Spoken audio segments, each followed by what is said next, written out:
warahmatullahi wabarakatuh. Perkenalkan, saya Miftah Kusuma Dewi, dosen Universitas Pangeran Diponegoro Nganjuk, peserta PKDP tahun 2025 PTP UIN Said Ali Rahmatullah Tulungagung. Berikut adalah video pembelajaran yang kami lakukan.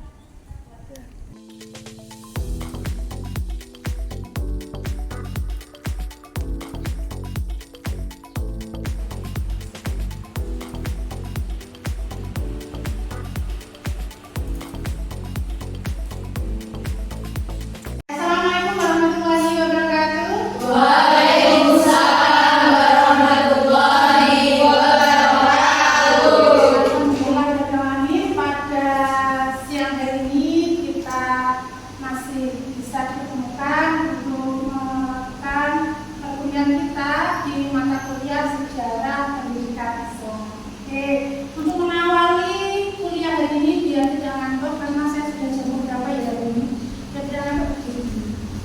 Ya, kita goyang-goyang dulu, menyanyi. Biasanya anak awal tepuk jari satu. Kalau saya bilang tepuk jari satu, tepuknya satu. Kalau jari dua, tepuknya. Oke, kita ulangi.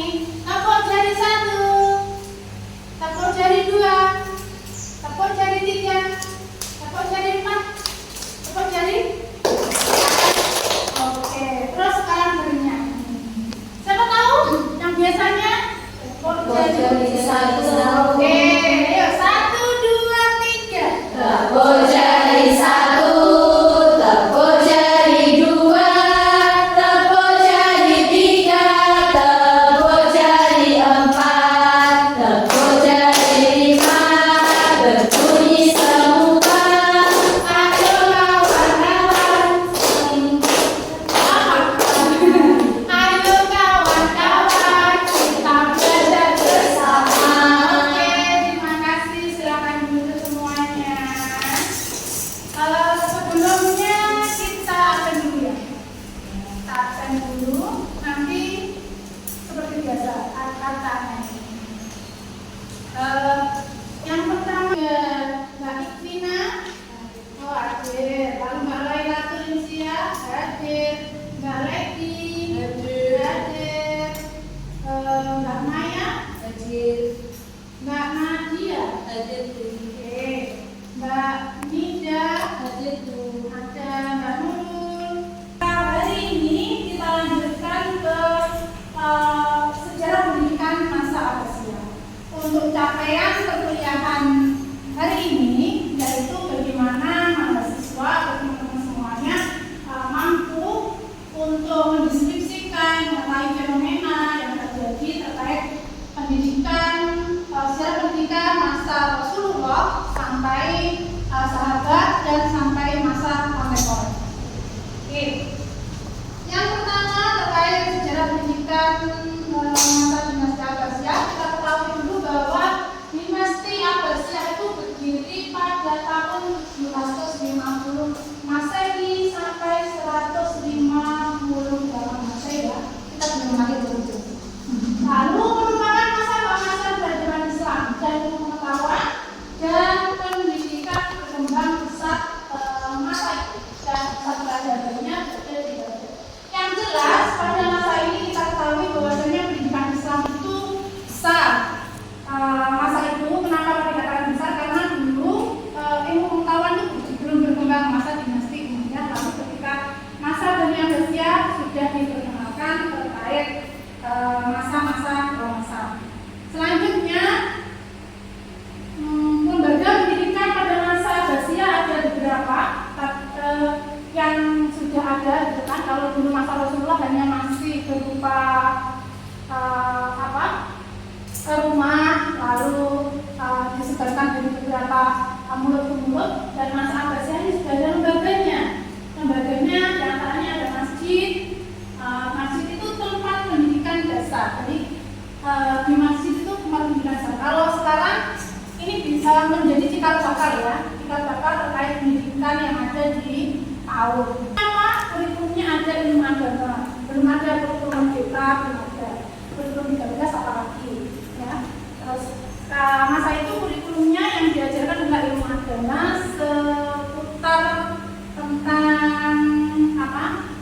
Al-Quran, lalu hadis itu, lalu bahasa Arab, tafsir, karena memang untuk memahami perlu pemahaman tentang bahasa Arab, karena dulu belum ada penerjemah dari Al-Quran.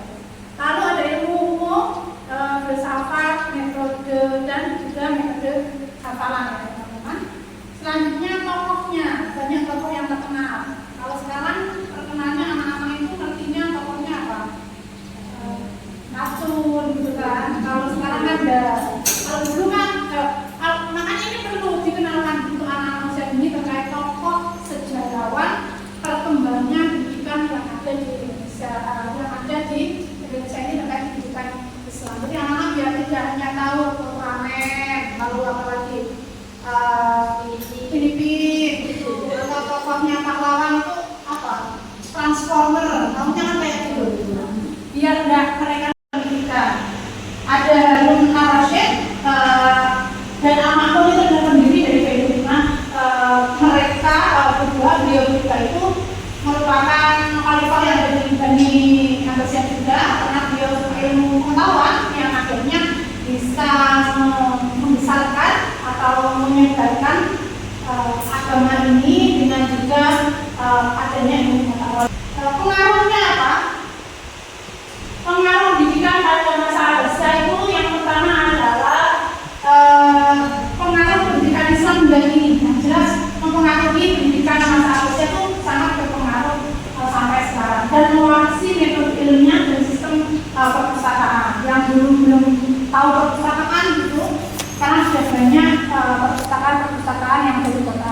Hanya saja sekarang itu sedikit mungkin ya anak-anak, mungkin kalau anak-anak kecil itu ke perpustakaan hanya karena programnya apa?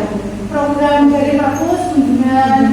Tapi kalau teman-teman saya pernah masuk perpus.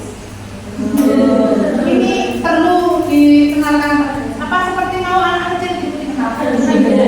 Kita sekarang diskusi teman-teman terkait dengan nanti sudah saya berikan pendahuluan terkait dinasti Abbasiyah. Lalu teman-teman bawa smartphone semua ya. Oke, di smartphone itu banyak yang namanya literatur yang ada terkait sejarah pendidikan masa dinasti Abbasiyah. Nah, oleh karena itu hari ini diskusi kita terkait dengan satu, peran Baitul Hikmah dalam perkembangan ilmu pengetahuan. Yang kedua, kebijakan pendidikan Khalifah Al-Ma'mun itu apa aja. Yang ketiga, kontribusi tokoh intelektual, kontribusi dari tokoh intelektual masa dinasti Abbasiyah. Terus analisis metode pendidikan masa Abbasiyah dan faktor kemajuan dan kemunduran pendidikan masa Abbasiyah. Karena ini hanya 10 ya, kita bagi 3 kelompok saja. Dari 3 kelompok itu bisa memilih salah satu dari bahan diskusi kita hari ini. Oke, silakan membentuk 3 kelompok. Beri waktu 5 menit cukup ya untuk mendiskusikan ini. Nanti setelah itu silakan presentasi ke depan.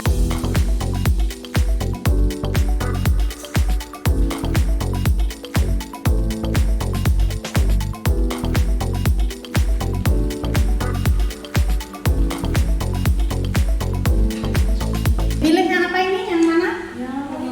Oke, yang kelima, faktor kemajuan dan kemunduran pendidikan masa Abbasiyah. Oke, silakan. Kali ilustrasi baik dari jurnal boleh atau dari buku boleh, buku online boleh, atau jurnal-jurnal terkait pendidikan masa dinasti Abbasiyah. Selesai diskusinya, silakan kita maju satu persatu ya. Kita mulai dari kelompok pertama. Ayo maju. Dijelaskan terkait apa? Mau ngambil apa yang ini? Topik 1. Oh, topik 1. Oke. Silakan maju ke depan. Sebelumnya, Assalamualaikum warahmatullahi wabarakatuh. Waalaikumsalam warahmatullahi wabarakatuh. Kami dari kelompok 1 akan membahas bahan diskusi, yaitu poin pertama, peran Baitul Hikmah dalam pengembangan ilmu pengetahuan. utama Baitul Hikmah adalah sebagai pusat penerjemahan karya-karya asing ke dalam bahasa Arab, perpustakaan, observatorium, dan juga tempat penelitian ilmiah. Sebagai universitas pertama terbaru Islam karena memanfaatkan riset, perpustakaan, dan secara terstruktur. Pengaruhnya sangat besar, terutama dalam pengetahuan seperti matematika, kedokteran, astronomi, dan filsafat di dunia Islam maupun Eropa. Oke, terima kasih. Sekarang diskusi kami tentang model pendidikan masa Abbasiyah.